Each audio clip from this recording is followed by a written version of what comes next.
Mirë se vini në kanalin tonë Fuqia e Trurit. Rënja e flokëve është një problem që prek shumë njerëz, shpesh pa paralajmërim. Ndonjëherë fillon gradualisht, ndonjëherë fillon papritur.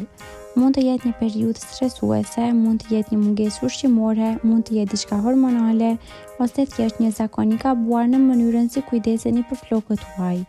Ajo që shumë njerëz nuk e dinë është se shpesh rënja e flokëve mund të ngadalësohet dhe të përmirësohet me ndryshime të vogla dhe të thjeshta, gjëra që mund t'i bëni në shtëpi pa trajtime të ndërlikuara. Para se të vazhdojmë, bëni subscribe që të mos humbesni asnjë video me përmbajtje me vlerë. Gjithçka fillon nga brenda. Flokët janë material biologjik dhe varen drejt për drejt nga ajo që konsumoni. Një dietë e dobët pa proteina të mjaftueshme, pa vitamina B, pa hekur dhe pa minerale të rëndësishme, dobëson rënjën e flokut dhe e bën atë më të brisht. Kur trupi nuk merr ushqyese që i duhen, flokët janë një nga gjërat e para që preken. Prandaj, një nga mënyrat më të thjeshta për të ndalur rënjen është të forconi ushqimin tuaj. Përfshini më shumë ushqime të pasura me proteina, peshk, vezë, perime të gjelbra dhe yndyrna të shëndetshme. Këto nuk riparojnë vetëm flokun, por përmirësojnë strukturën e tij që nga rënja.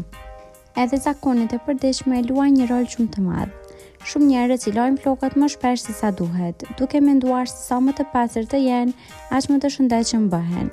Në të vërtetë, larja shpesh i largon vajrat natyral që e mbrojnë dhe ushqejnë flokun, duke e bërë më të thatë dhe më të prirur ndaj këputjes. Flokët kanë nevojë të pushojnë midis larjeve. Edhe mënyra se si i thani është e rëndësishme. Fërkimi me peshqer, tharje me temperaturë të lartë dhe përdorimi i vazhdueshëm i piastrës ose kaqurrelses i dëmtojnë fije dhe e bëjnë më të dobët. Sa herë që mundeni, lërini të thahen natyralisht dhe përdorni nxehtësi sa më të butë. Një tjetër element që shumë njerëz e nënvlerësojnë është qarkullimi i gjakut në lëkurën e kokës. Rënja e flokut funksionon më mirë kur furnizohet me oksigjen edhe me ushqyes nga gjaku.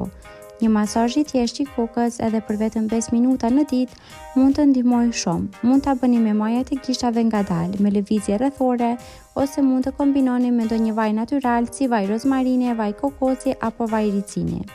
Veçanërisht vaj rozmarines është shumë i njohur për forcimin e rënjes.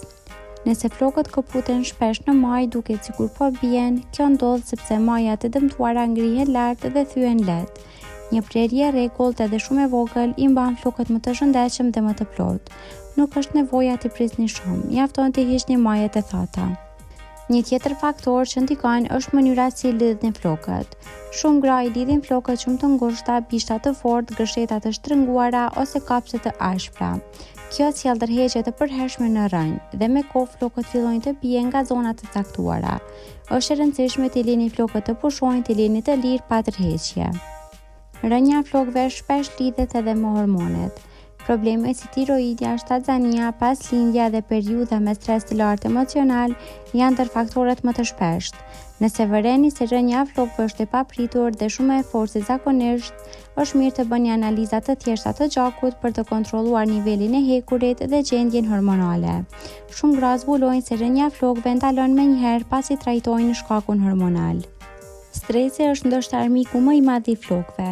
Trupi ynë reagon ndaj stresit duke futur shumë qime në fazën e pushimit dhe pas 2-3 muajsh ato bien të gjitha njëherësh. Kjo quhet elogen effluvium. Është shumë e rrezikshme kur ndodh, por zakonisht është e përkohshme. Menaxhimi i stresit, gjumi i mirë dhe kujdesi për veten janë pjesë thelbësore e parandalimit. Edhe maskat natyrale mund të ndihmojnë. Maskat me aloe vera qetësojnë lëkurën e kokës. Maskat me vezë ndihmojnë në forcimin e fijes fal proteinës së lartë.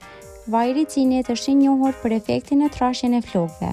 Megjithatë, ato funksionojnë vetëm nëse përdoren rregullisht dhe jo si zëvendësimi një diete të mirë dhe një rutine të shëndetshme. Dhe një gjë shumë e rëndësishme, mos prisni rezultate brenda natës. Rritja e flokëve është një proces i ngadalt dhe çdo ndryshim ka nevojë të paktën 3 deri në 4 muaj për t'u parë. Flokët kanë nevojë për durim, kujdes dhe vazhdimsi. Çfarëdo që të bëni sot do ta shihni tek flokët pas një kohe. Rënja e flokëve nuk është gjithmonë shenjë diçkaje të keqe. Shpesh është reaksion ndaj stilit të jetës, ushqimit, stresit ose zakoneve të përditshme. Me pak kujdes, shumë durim dhe me disa ndryshime të vogla, shumica e njerëzve shohin përmirësim të ndjershëm. Kaq për këtë video. Faleminderit që na ndoqët dhe për më shumë video të tilla bëni subscribe, like dhe koment.